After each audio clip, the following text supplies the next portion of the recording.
This is Brad Joseph and welcome to my channel.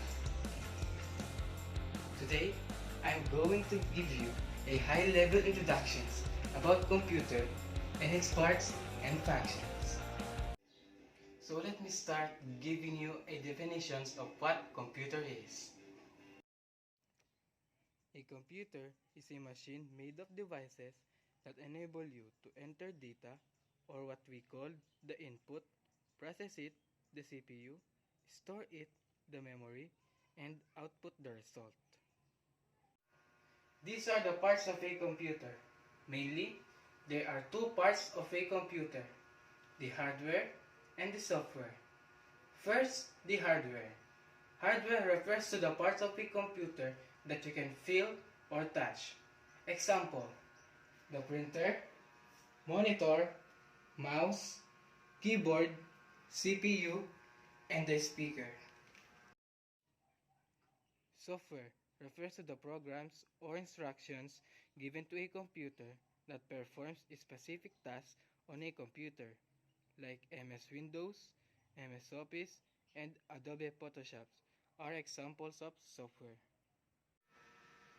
These are the input devices. Common example of input devices are mouse and keyboard. The data or instructions are entered into the computer with the help of these input devices.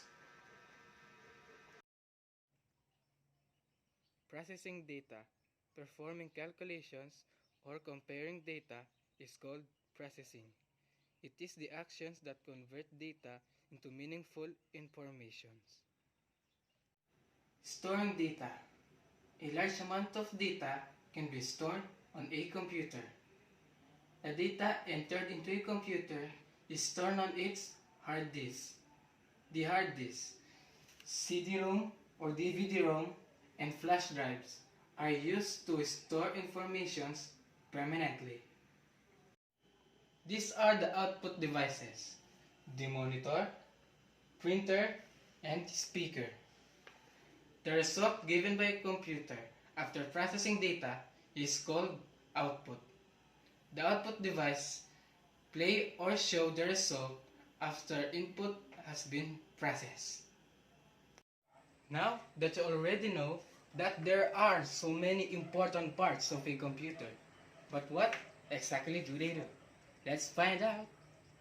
Let's take a look inside and learn about the various components that makes a computer work.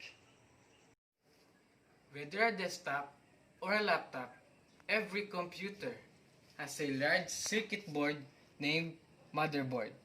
This whole red panel board is the motherboard. The motherboard is the heart of the computer.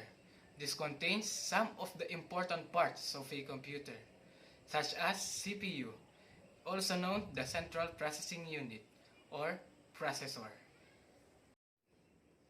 The CPU can be considered as the brain of the computer because it processes informations and carries out commands.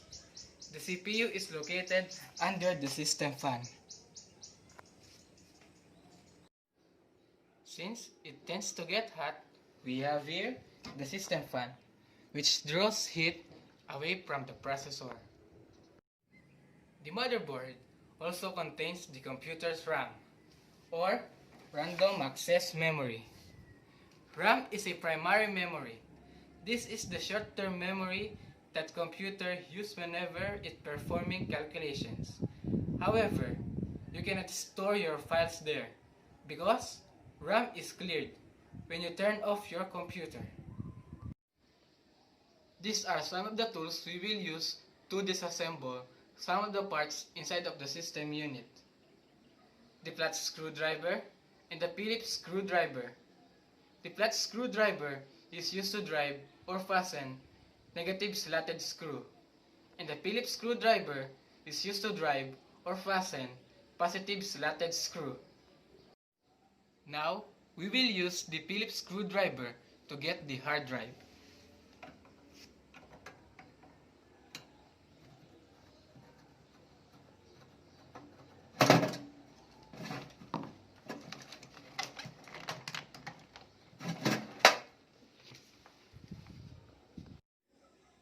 hard drive provides a long-term storage, keeping all computers' data, even when it's turned off.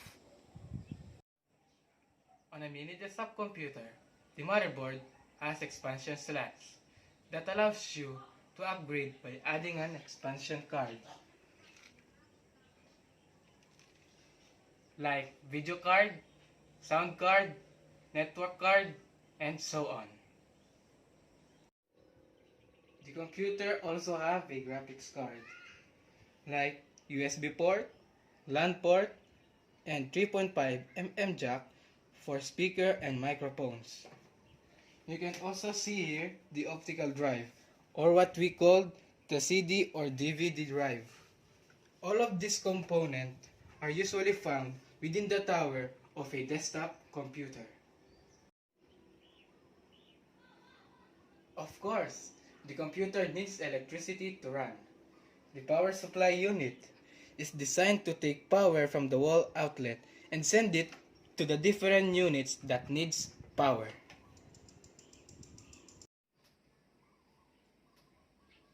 Now, let me show you how to set up a wired network to your home.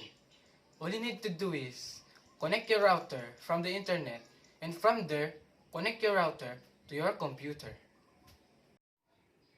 Of course, you will need a server. A server is a part of a network. It is a special computer that the users on the network can access to carry out a particular job. Now, this is the modem and the router.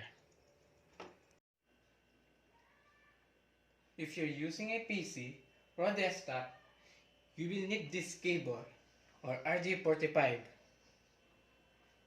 You will connect the RJ45 cable to the LAN port, direct to the modem or router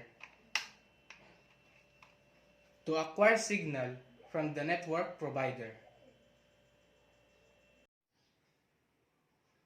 A computer is a pretty complex machine, but now you've seen what goes on inside. It should be a little less mysterious. So that's all for today, guys. If you like my video, don't forget to like, share, and hit that subscribe button. Thank you, and have a good day. Arigatou gozaimasu.